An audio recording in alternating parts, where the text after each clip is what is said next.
Ya solo pai, pechu, guay, culto, pentecostés, guay. Bienvenido. Welcome!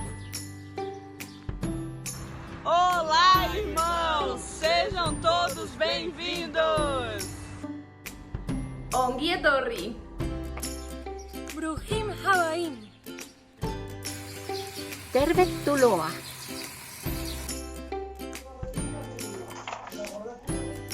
Benvinguts! Hasta próximo! Dobre došli! Sind alle herzlich willkommen. Hola, bienvenidos. Todos sois bienvenidos. Bienvenue! Bienvenue tout le monde. 欢迎你们 Bine ați venit! Добро пожаловать! Sejam todos bem-vindos.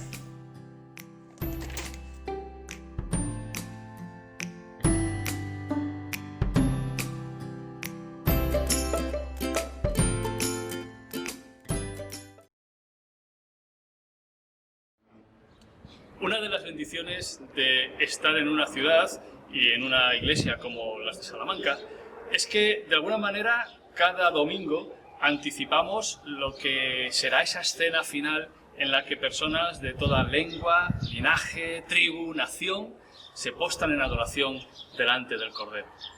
Y además hoy es domingo de Pentecostés y ya desde hace muchos años la iglesia de Calle Volta y Paseo de Estación nos unimos para celebrar juntos este día que recuerda la venida del Espíritu Santo sobre los apóstoles y el comienzo de la iglesia.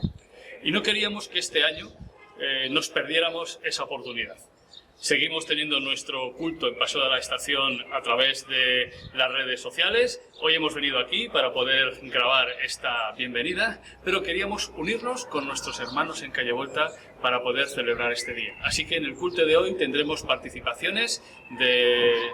bueno, todavía no vamos a decir de quiénes, pero ya lo habéis visto en la bienvenida, que hay personas muy distintas participando, pues en el resto del culto también. Así que bienvenidos y preparados para disfrutar y celebrar un día de adoración a nuestro Señor.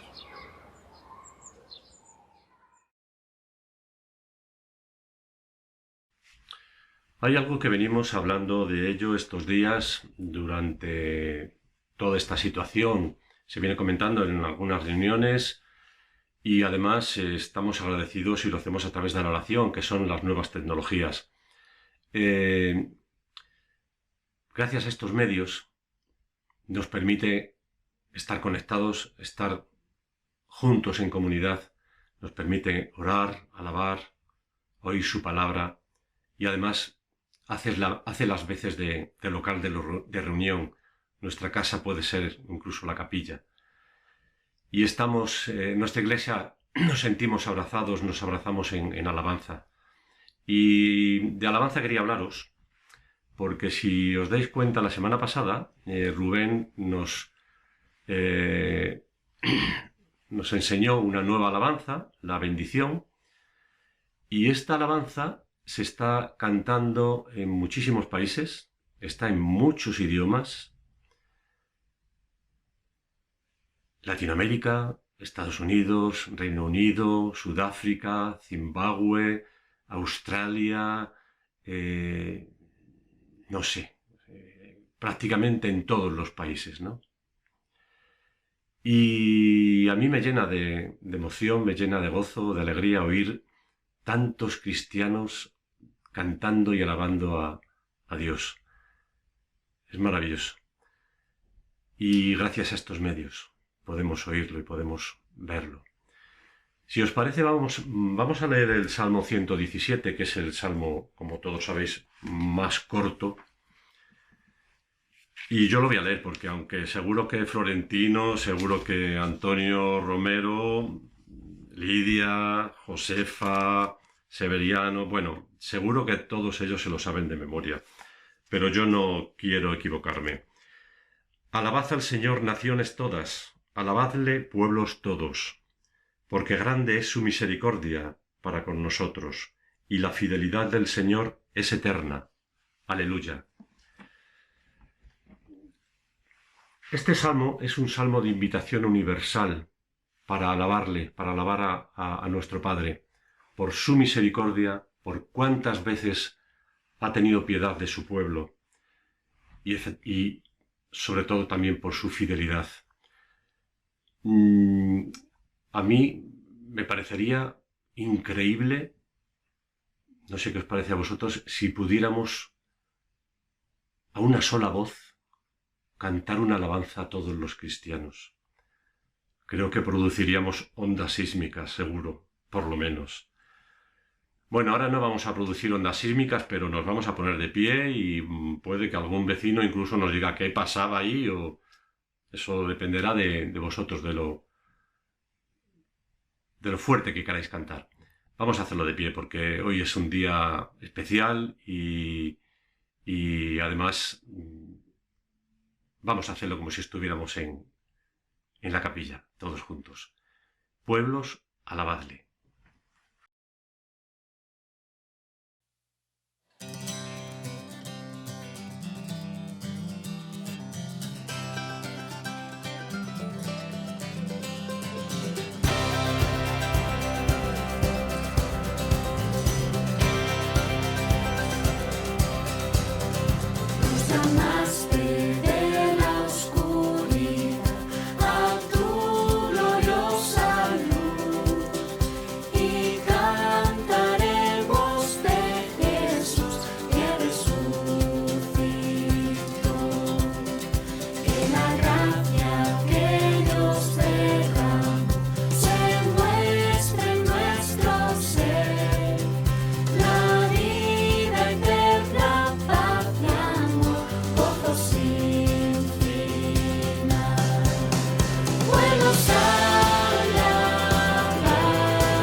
Dice la Escritura que Cristo amó a la Iglesia y se entregó a sí mismo por ella. La valoración que Cristo tiene hacia su Iglesia es sorprendente, es única.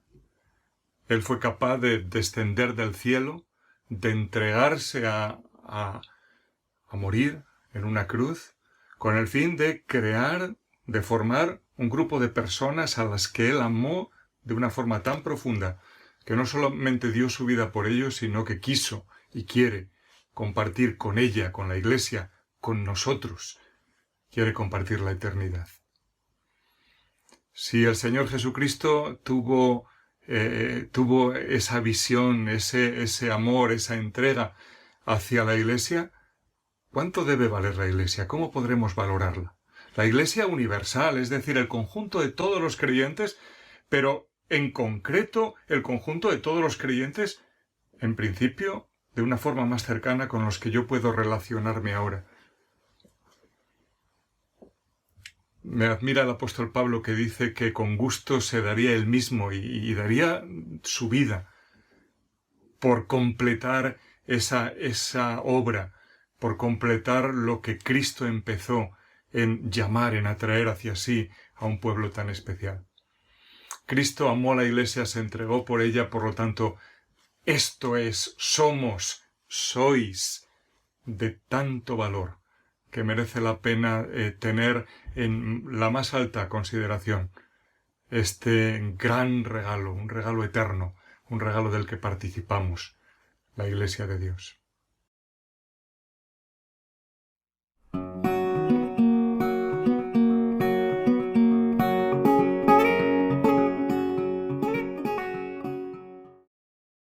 Hola chicos y chicas de las iglesias de Calle, Volta y Paseo La Estación.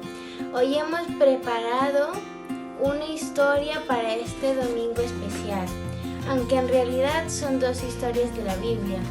Aunque estén separadas, con el tiempo las conectaremos.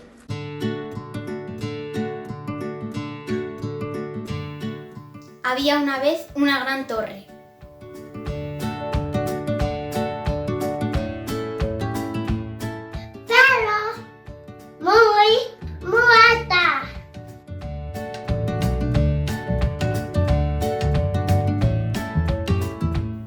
Todos los que trabajaban en esa torre hablaban el mismo lenguaje. Por eso les resultaba fácil trabajar juntos.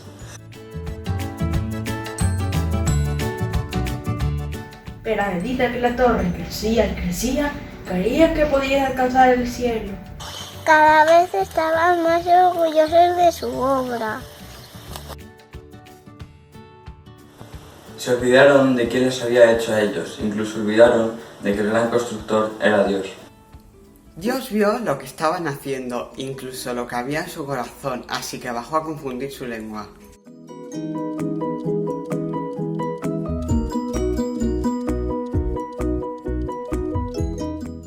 Su lengua se volvió como un gran ruido, no tenía sentido. Y comenzaron a hablar diferentes lenguas. Abajo, en la torre, se detuvo. Ya no era fácil trabajar juntos.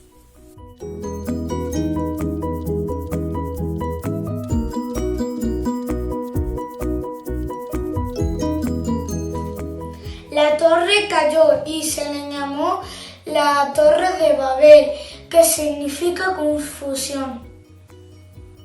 Cada uno habla una lengua diferente, vaya lío. Cada una era hermosa, pero a la vez diferente, y ya no podían entenderse.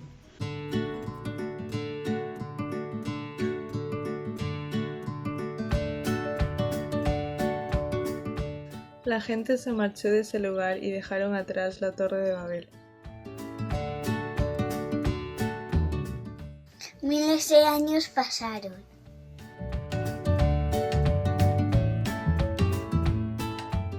Jesús vino a la tierra y murió en la cruz. Pero ese no fue el final de la historia, porque también resucitó.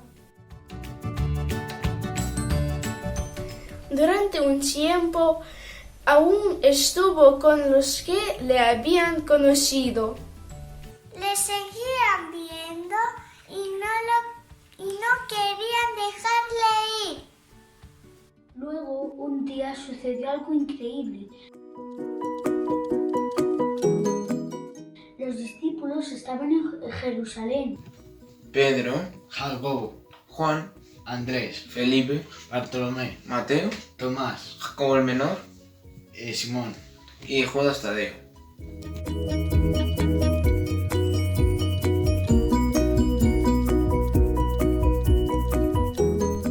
Hoy solamente 11 discípulos, porque Judas ya había muerto. Jesús los llevó a las afueras de Jerusalén, al Monte de los Olivos. Jesús entonces ascendió.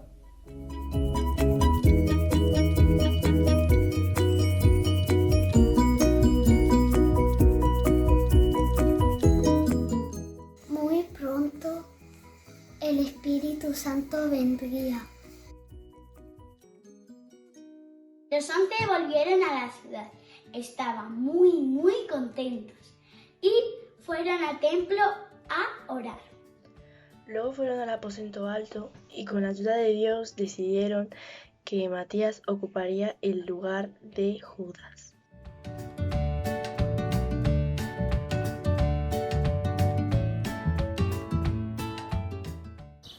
Cada domingo los 12 estaban juntos otra vez.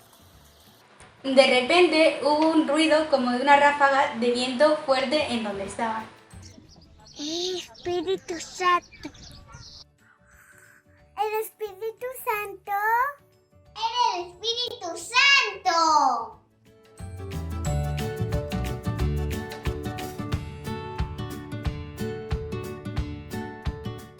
Fueron transformados tan llenos de su poder que les parecía que ardían por dentro como un fuego.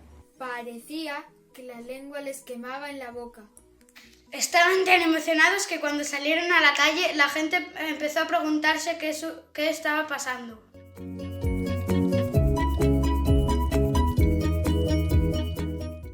Allí había personas de diferentes países que habían venido para la fiesta y hablaban diferentes idiomas. Todos podían ver que los 12 se habían acercado a Dios y Dios se había acercado a ellos de una nueva manera. Ahora ya no les importaban que hablaran diferentes idiomas. Los discípulos hablaban y los que estaban ahí los entendían.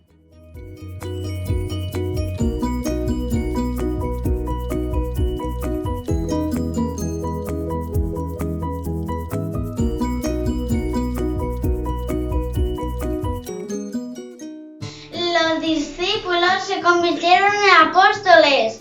Salieron al mundo para contar la historia de Jesús y el amor de Dios. Por todo el mundo.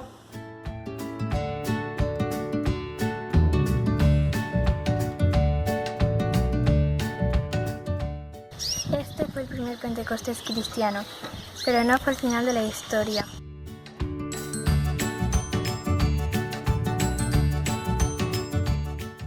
Porque todavía está pasando. Y en cualquier lugar donde alguien tenga el valor y la capacidad de contar la historia de Jesús, en ese lugar el Espíritu Santo seguirá transformando personas. Y es como el fuego.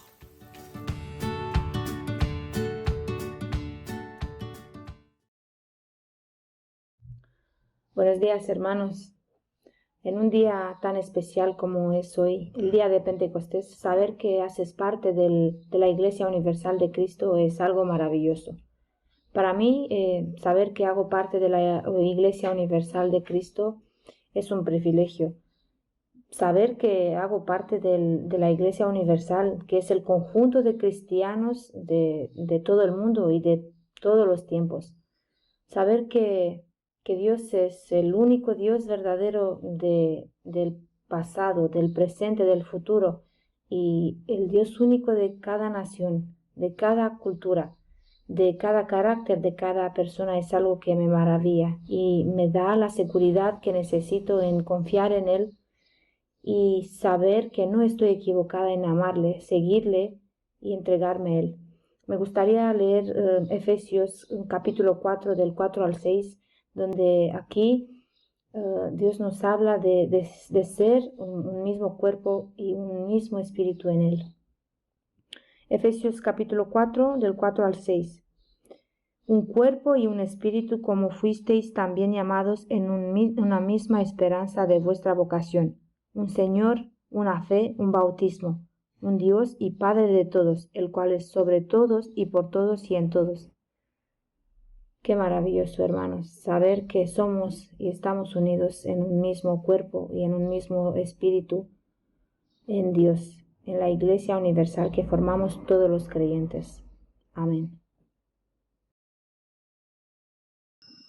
En el libro Cartas del Diablo a su sobrino, C.S. Lewis nos presenta la historia de un diablo ya experimentado que está intentando formar a un diablo novato. Mediante cartas le envía consejos y le dice pues cómo tiene que hacer para debilitar la fe de su paciente.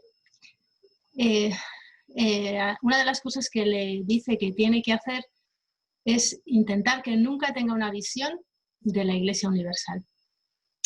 Y es que le dice así: la Iglesia, de raíces eternas que vemos extenderse en el tiempo y en el espacio, es temible como un ejército con las banderas desplegadas y ondeando al viento. Confieso que es un espectáculo que llena de inquietud incluso a nuestros más audaces tentadores, pero por fortuna se trata de un espectáculo completamente invisible para esos humanos.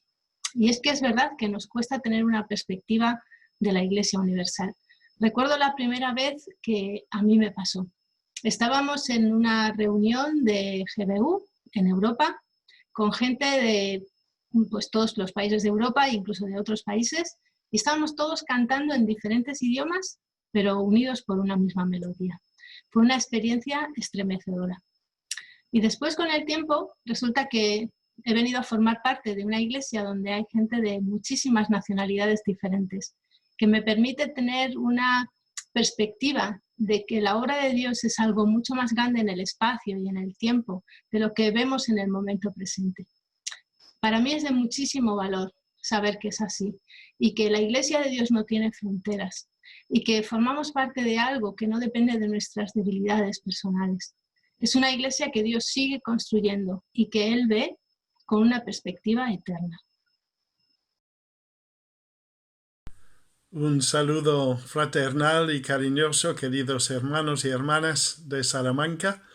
Es una alegría muy grande poder compartir con vosotros en este día. Tengo recuerdos muy bonitos de reuniones unidas en el día de Pentecostés en Salamanca y espero que hoy también podamos disfrutar juntos de la palabra de Dios. Permitid que empiece con la lectura, una lectura corta de la carta a los Gálatas, capítulo 4 y los versículos del 4 al 6, que va a ser como el punto de partida de nuestra reflexión en este día. Gálatas 4, versículo 4 nos dice que cuando vino la plenitud del tiempo, Dios envió a su Hijo, nacido de mujer, nacido bajo la ley, a fin de que redimiera a los que estaban bajo la ley para que recibiéramos la adopción de hijos. Y porque sois hijos, Dios ha enviado el Espíritu de su Hijo a nuestros corazones, clamando Abba, Padre. Por tanto, ya no eres siervo, sino hijos, y hijo también, heredero por medio de Dios. Dios ha enviado el Espíritu de su Hijo a nuestros corazones. Quería comentar brevemente este envío del Espíritu Santo, un envío que cumple la promesa del Señor, el envío que tiene mucha importancia para nuestras vidas y un envío que también produce grandes resultados en nosotros. La promesa del Espíritu Santo aparece muchas veces en el Antiguo Testamento y lo que Dios promete siempre lo cumple. Escuchad estas palabras de distintos portavoces, distintos profetas de Dios en el Antiguo Testamento. Isaías dice, por ejemplo, capítulo 32, versículo 15, hasta que derrame sobre nosotros el Espíritu desde lo alto, el desierto se convierta en campo fértil y el campo fértil será considerado como bosque. hasta que se derrame sobre nosotros el Espíritu desde lo alto. Isaías 44, versículo 3 dice, porque derramaré agua sobre la tierra sedienta y torrente sobre la tierra seca. Derramaré mi Espíritu sobre tu posteridad y mi bendición sobre tus descendientes. Ezequiel 36, versículos 26 y 27, además os daré un corazón nuevo y pondré un espíritu nuevo dentro de vosotros. Quitaré de vuestra carne el corazón de piedra y os daré un corazón de carne. Pondré dentro de vosotros mi espíritu y haré que andéis en mis estatutos. Otro texto muy conocido, Joel capítulo 2, versículos 28 y 29. Además, y sucederá que después de esto derramaré mi espíritu sobre toda carne, y aun sobre los siervos y las siervas derramaré mi espíritu en esos días. Dios promete una y otra vez que va a enviar su Espíritu Santo a los corazones de su pueblo. Y en el día de Pentecostés, esta promesa se cumplió.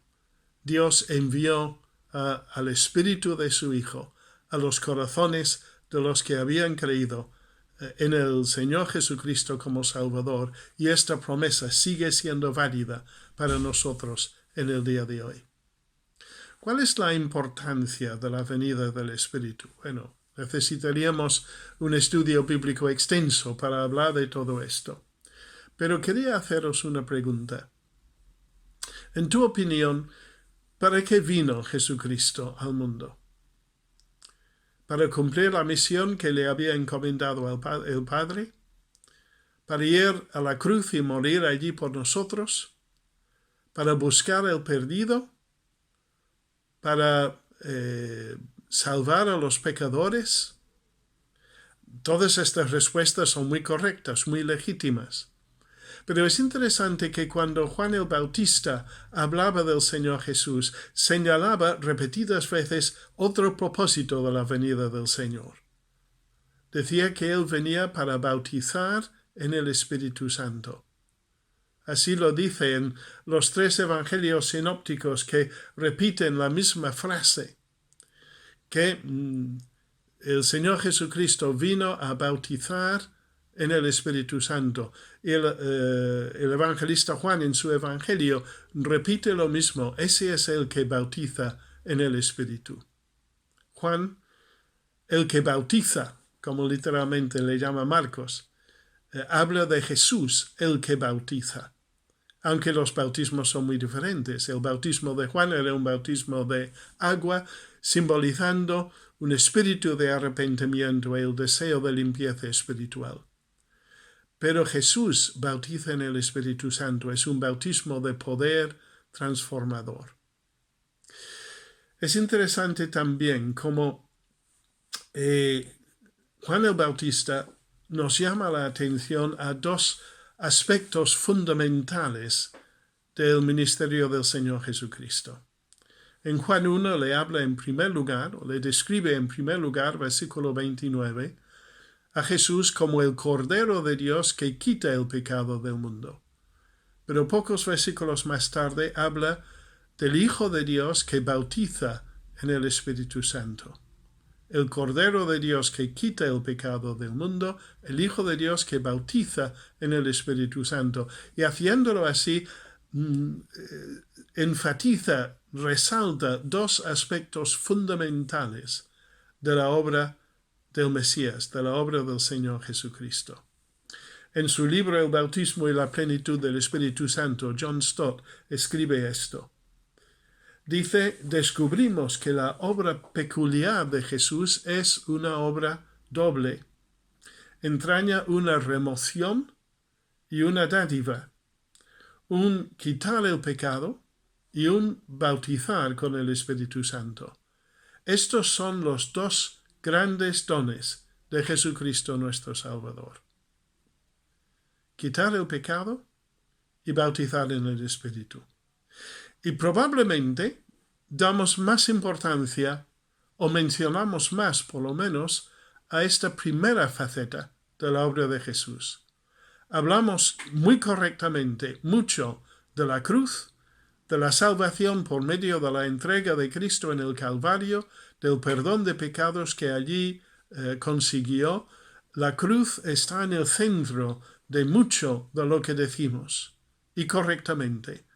El apóstol Pablo decía que cuando predicaba en Corinto se limitaba a predicar a Jesucristo y el crucificado, porque esto es el centro del mensaje cristiano. Pero hay otra obra de Dios, hay otra obra de Cristo que es enormemente importante, y es bautizar a su pueblo en el Espíritu Santo. La importancia del envío del Espíritu Santo, la promesa del envío del Espíritu Santo cumplido fielmente por el Dios que no miente. Pero ¿cuáles son los resultados del envío del Espíritu Santo? Nuevamente podríamos hablar de muchísimas distintas facetas del ministerio del Espíritu Santo en nosotros, y cada uno con una importancia muy grande.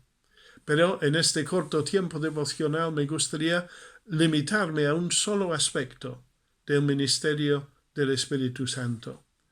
Y tiene que ver con el gran propósito de Dios para la vida de los suyos, la vida de sus hijos, la vida de los discípulos de Cristo. En su carta a los Romanos, el apóstol Pablo dice esto: porque a los que de antemano conoció, también los predestinó a ser hechos conforme a la imagen de su Hijo, para que Él sea el primogénito entre muchos hermanos. Dice el apóstol que el propósito primordial de Dios para la vida de aquellos que han sido salvos por la fe en Cristo y por la gracia de Dios, el propósito principal divino es cambiarnos, transformarnos en la imagen de su Hijo amado. Esta transformación, claro está, es un proceso. No es algo que ocurre instantáneamente en el momento de nuestra conversión, sino es un proceso que Dios lleva a cabo en nosotros a lo largo de nuestra vida en este mundo. Y el proceso de transformación en la imagen de Cristo no terminará hasta que por fin estemos en su presencia en el cielo.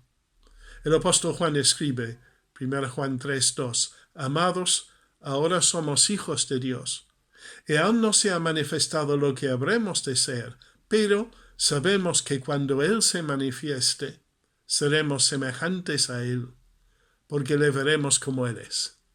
El proceso habrá terminado. Seremos plenamente semejantes, por la gracia de Dios, a nuestro gran Dios y Salvador, el Señor Jesús. Pero mientras tanto, mientras estamos aquí en este mundo, Dios está obrando en nosotros esta transformación, y lo hace por medio de su Espíritu Santo, por medio del poder del Espíritu. Otra vez el apóstol Pablo, pero en esta ocasión en su segunda carta a los Corintios, capítulo 3, versículos 17 y 18, dice esto: Ahora bien, el Señor es el Espíritu, y donde está el Espíritu del Señor, hay libertad.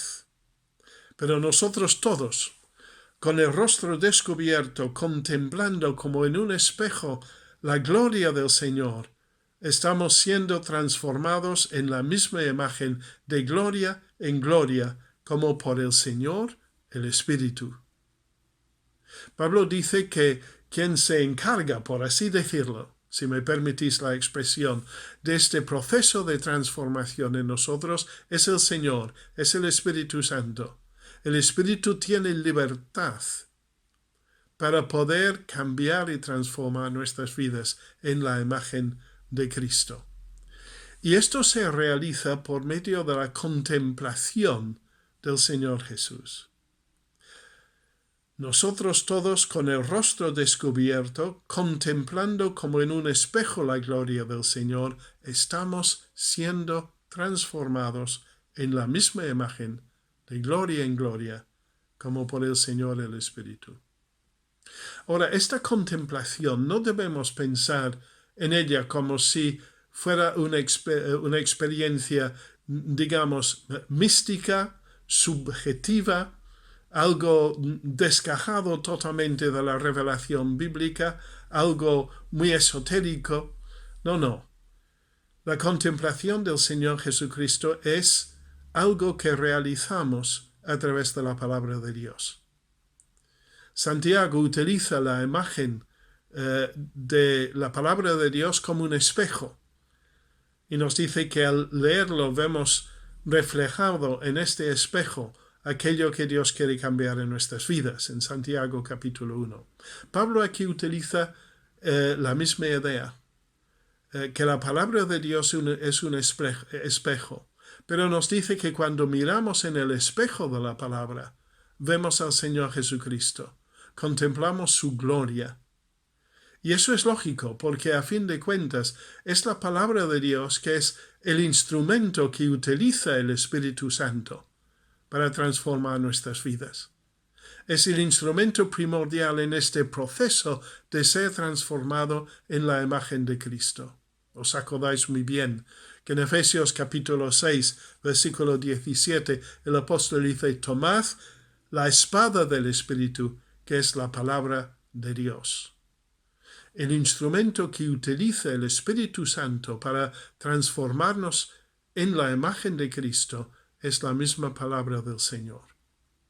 Cuando la leemos, cuando la estudiamos, cuando meditamos y reflexionamos en la palabra, es ella quien nos muestra al Señor Jesucristo en su gloria y en su hermosura.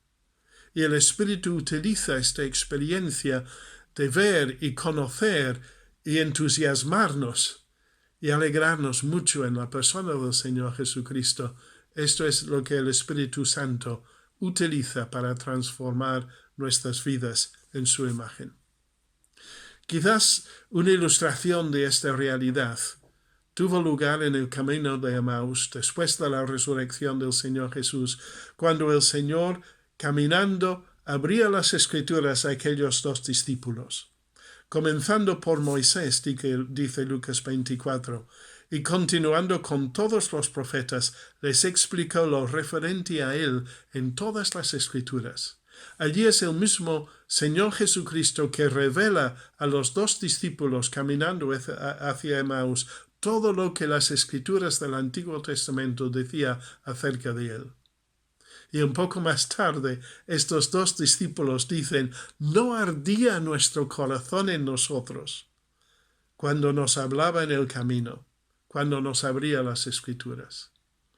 Esa es la experiencia que Dios tiene para nosotros hoy.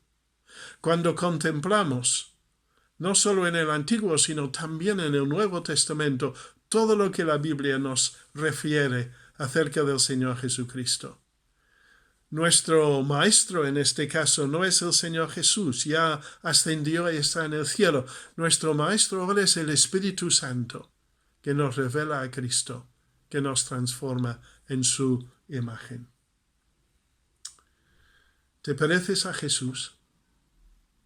¿Reflejas la imagen del Señor Jesucristo en la vida?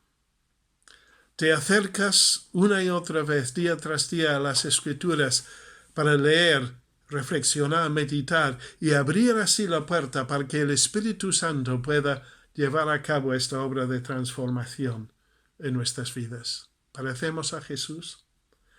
Aquel que amaba a los pecadores, que lloraba sobre los impenitentes, que buscaba a los perdidos, que se compadecía de los angustiados y de los agobiados, que predicaba sin cesar la palabra de Dios, el Evangelio de la gracia. El Espíritu Santo tiene plena libertad en ti y en mí para transformarnos en la imagen de Cristo. No debemos ni contristar al Espíritu, ni tampoco apagarle, sino permitirle el pleno control de nuestras vidas para que sea el Espíritu Santo que lleva a cabo en nuestras vidas esta gran misión de producir en nosotros la imagen de Cristo, el bendito Hijo de Dios. Que así sea. El Señor nos bendiga.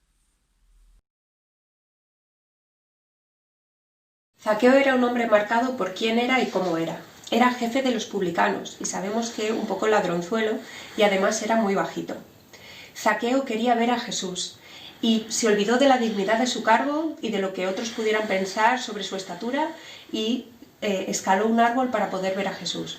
Y Jesús le vio. Para Jesús no era simplemente un hombre bajito o un ladrón, sino que era, como nos dice Lucas 19, uno de esos hombres que se habían perdido y que él había venido a buscar. Y el encuentro con Jesús transformó completamente a Zaqueo. Sabemos que Zaqueo le recibió gozoso. Algo cambió en él. Y esa transformación también se vio en su actitud hacia los demás. Decidió devolver lo que había robado con creces. Un encuentro con Jesús, con su amor y su gracia incondicional, nos transforma. Celebramos Pentecostés. En Pentecostés teníamos presentes a muchas personas que podíamos considerar imperfectas, incluso rechazadas en la sociedad de su tiempo. Y sin embargo, el encuentro con Jesús, con su gracia incondicional, transformó sus vidas y eso acabó transformando el mundo. Quería pediros que considerarais esto y que os unierais conmigo para celebrar el amor incondicional de Jesús, cantando juntos esta alabanza, el poder de su amor.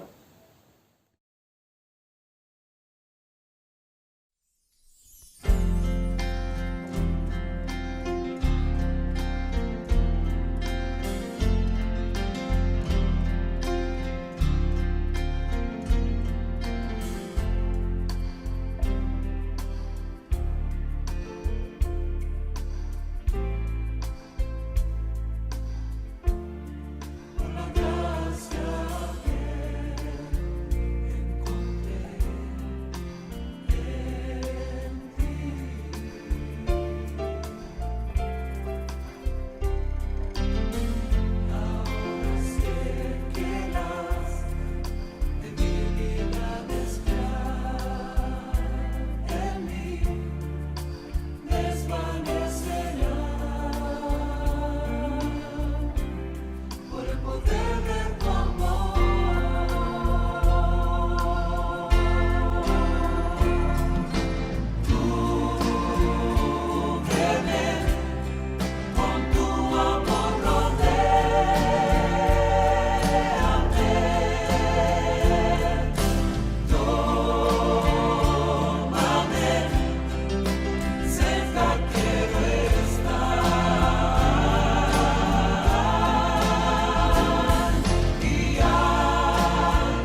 Buenos días, hermanos.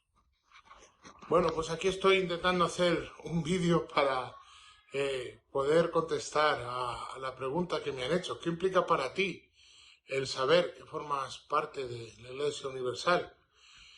Pues sabéis todos muy bien que formar parte de la Iglesia Universal es que has recibido al Señor Jesucristo como tu Salvador personal. Y poder ser un creyente más en una pieza tan grande como es la Iglesia Universal, pues es algo que te da mucha seguridad. Poder formar parte de ese pueblo en el cual el Señor tiene promesas no solo para aquí, sino para la eternidad. Todos los creyentes tenemos el gran privilegio de haber aceptado al Señor y de haber conocido su Evangelio. Eso es lo que nos hace formar parte del pueblo de Dios. Bueno, pues espero que todos estéis bien y que esta pequeñita reflexión pues nos haga bien a todos. Hasta luego.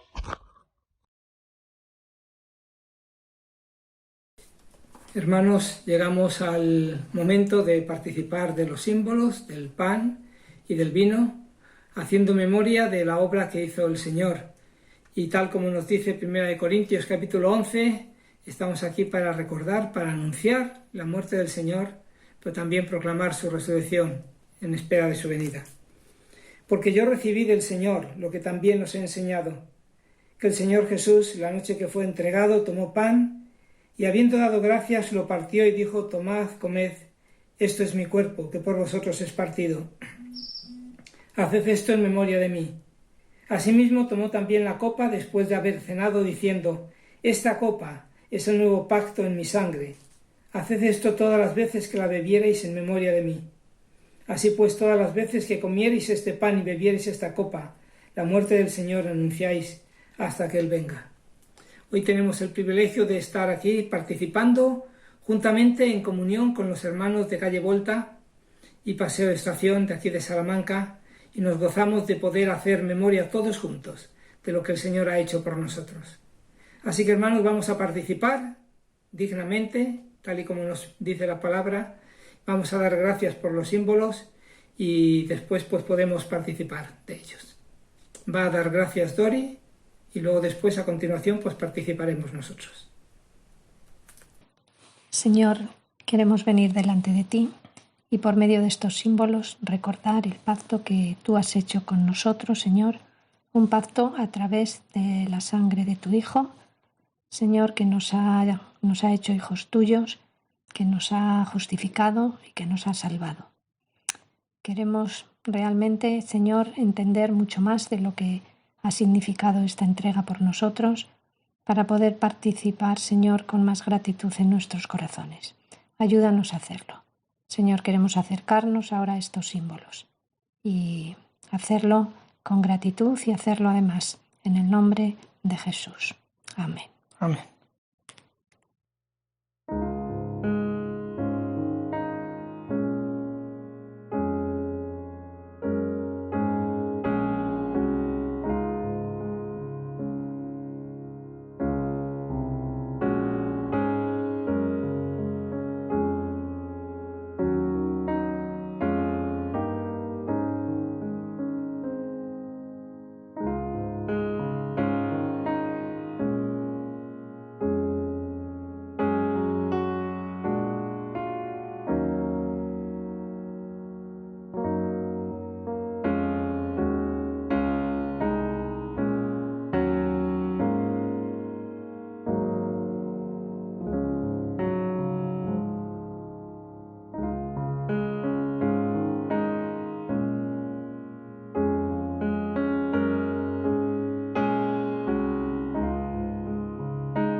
En esta mañana especial de Pentecostés quiero darte las gracias, Señor Jesús, por tu venida a esta tierra en forma de hombre, con el propósito de dar tu vida en la cruz por amor hacia mí.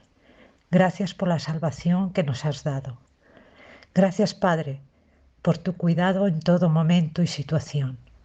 Gracias también por todos los hermanos que hoy podemos estar reunidos en diferentes formas y recordar tu obra en la cruz. Y muchas gracias, Padre, por mandarnos al Espíritu Santo que nos une a ti y entre nosotros. En tu nombre, amén. Gracias, Señor, porque tu sacrificio sobrepasa todas las barreras. Gracias porque no simplemente nos salvaste, sino que nos restauraste en esta relación contigo y con todos nosotros, tal y como nos creaste para poder estar. Este amor, esta relación que ahora tenemos, estos dones que podemos poner ante ti, Señor. Gracias porque hoy recordamos que desde aquel día nos uniste. Amén. Señor, te queremos dar gracias en esta mañana por la muerte, Señor, que tú sufriste en la cruz. Gracias, Señor, por morir por nosotros, por sufrir por nosotros, por llevar nuestro pecado. Y gracias, Señor, porque no te quedaste solamente con esa salvación, sino que quieres que nuestras vidas sean transformadas por el Espíritu Santo, Señor, y eso has hecho. Irte tú para que viniera Él. Y te damos gracias, Señor, por todo lo que tú haces en nosotros, Señor.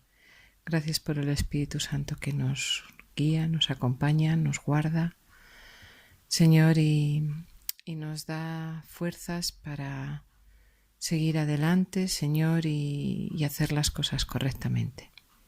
Señor, gracias por todo lo que has hecho por nosotros. Te lo pedimos en el nombre de Cristo Jesús. Amén. Él nos salvó no por nuestras propias obras de justicia, sino por su misericordia. Nos salvó mediante el lavamiento de la regeneración y de la renovación por el Espíritu Santo. A pesar de haber nacido en una familia cristiana, no fue hasta hace unos 10 años que no comprendí lo que significa seguir a Cristo. Seguir a Cristo significa que Él murió por ti y por mí, que Él resucitó entre los muertos para darnos una vida eterna. Aceptarle como tu Salvador te da acceso al hogar celestial. Al igual que los primeros creyentes, celebramos que Jesús partió a prepararnos una morada y que nos dejó al Espíritu Santo como Consolador para acompañarnos diariamente. Esta es la fe cristiana, desde los primeros creyentes en Pentecostés hasta hoy en día y hasta que Él venga a buscarnos nuevamente. Así que para despedirnos hasta el próximo jueves a las 8:30 en el culto de oración, vamos a cantar la canción En esto creo.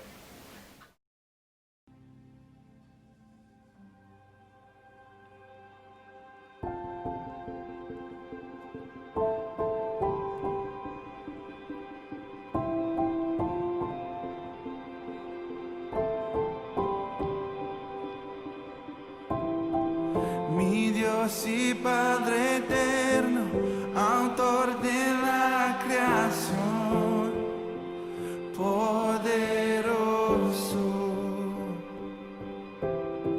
tu Espíritu intervino, el Verbo se encarnó, Cristo tu Salvador.